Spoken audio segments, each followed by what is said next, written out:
सभी को जय मसीह की। परमेश्वर के नाम में आप सभी को आशीष मिले, बरकत मिले।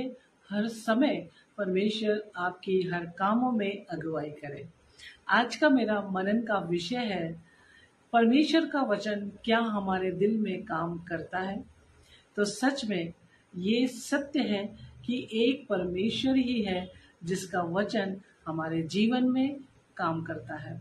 एक वचन मैं आपके सामने पढ़ना चाहूंगी, वो है 1 थिस्सलुनीकियों 2:13, जहाँ पे लिखा है, इसीलिए हम भी परमेश्वर का धन्यवाद निरंतर करते हैं कि जब हमारे द्वारा परमेश्वर के सुसमाचार का वचन तुम्हारे पास पहुंचा तो तुमने उसे मनुष्य का नहीं परंतु परमेश्वर का वचन समझकर और सचमुच ये ऐसा ही है ग्रहण किया,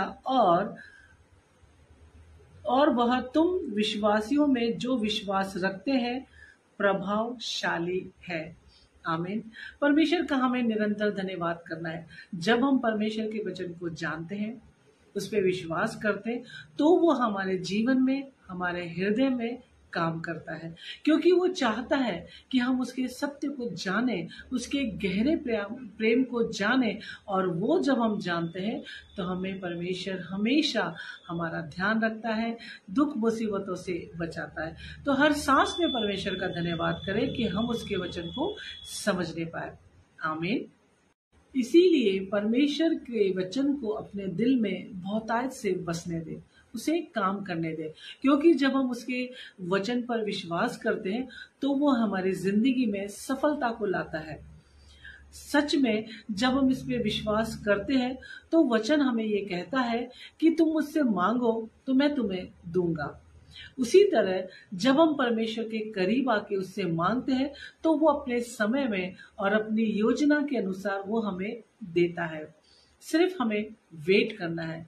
जिस तरह से हमारे शरीर में कोई भी छोटी मोटी तकलीफ होती है, हम टैबलेट लेते हैं, उसे हम समय देते हैं।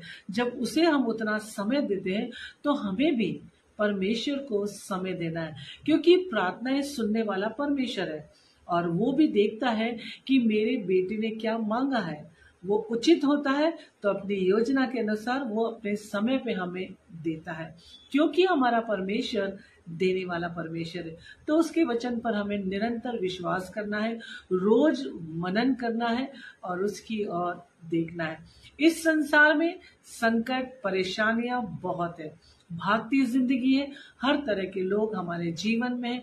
कई बार हमारे अपने हमसे दूर हो जाते हैं, कई बार ऐसे हैं जो विरोधी होकर खड़े हो जाते हैं और हमें सफल होने नहीं देते। कई हमारे कामों में अड़चन पैदा करते हैं, परंतु हमें क्या करना है? जब हम सत्य को जानते हैं तो सत्य हमें स्वतंत्र करता है, और वो सत्य है सच्चा ईश्वर। उस पर विश्वास करें, वो न्यायी है।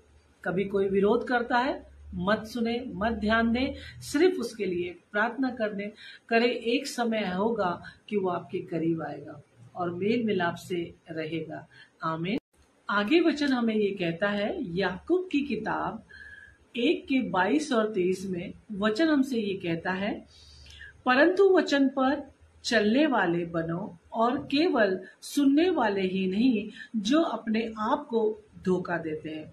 आमीन। क्योंकि जो कोई वचन का सुनने वाला हो और उस पर चलने वाला न हो तो वह उस मनुष्य के समान है जो अपना स्वाभाविक मुंह दर्पण में देखता है। आमीन। परमेश्वर के वचन को सुनना है और उस पर चलना है। हमें मूर्ख नहीं बनना कि हम सुन रहे हैं परंतु कर रहे हैं अपनी मर्जी की, अपनी जिद की और अपने बल पर काम कर रहे हैं। तो हमें ऐसा नहीं करना है, क्योंकि हम अपने बल पर कुछ नहीं कर सकते।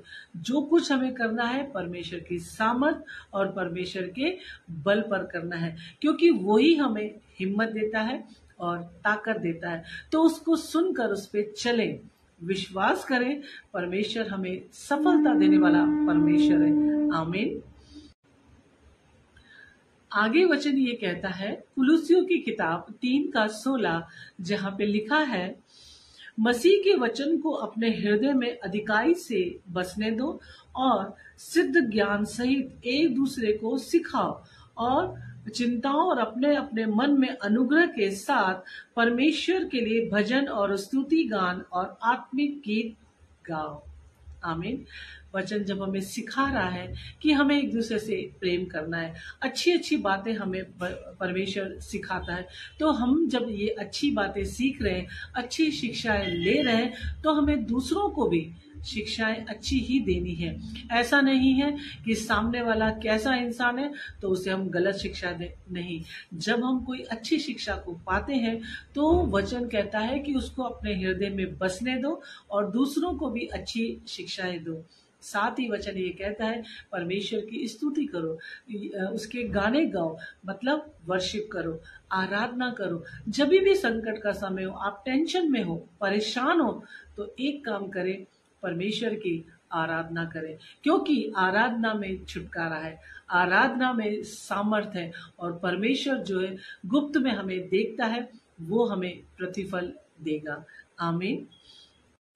अगला वचन परमेश्वर हमसे ये कहता है यूहन्ना 15:16 में, तुमने मुझे नहीं चुना परंतु मैंने तुम्हें चुना है और तुम्हें नियुक्त किया है कि तुम जाकर फल लाओ और तुम्हारा फल बना रहे, कि तुम मेरे नाम से जो कुछ पिता से मांगोगे वह तुम्हें देगा।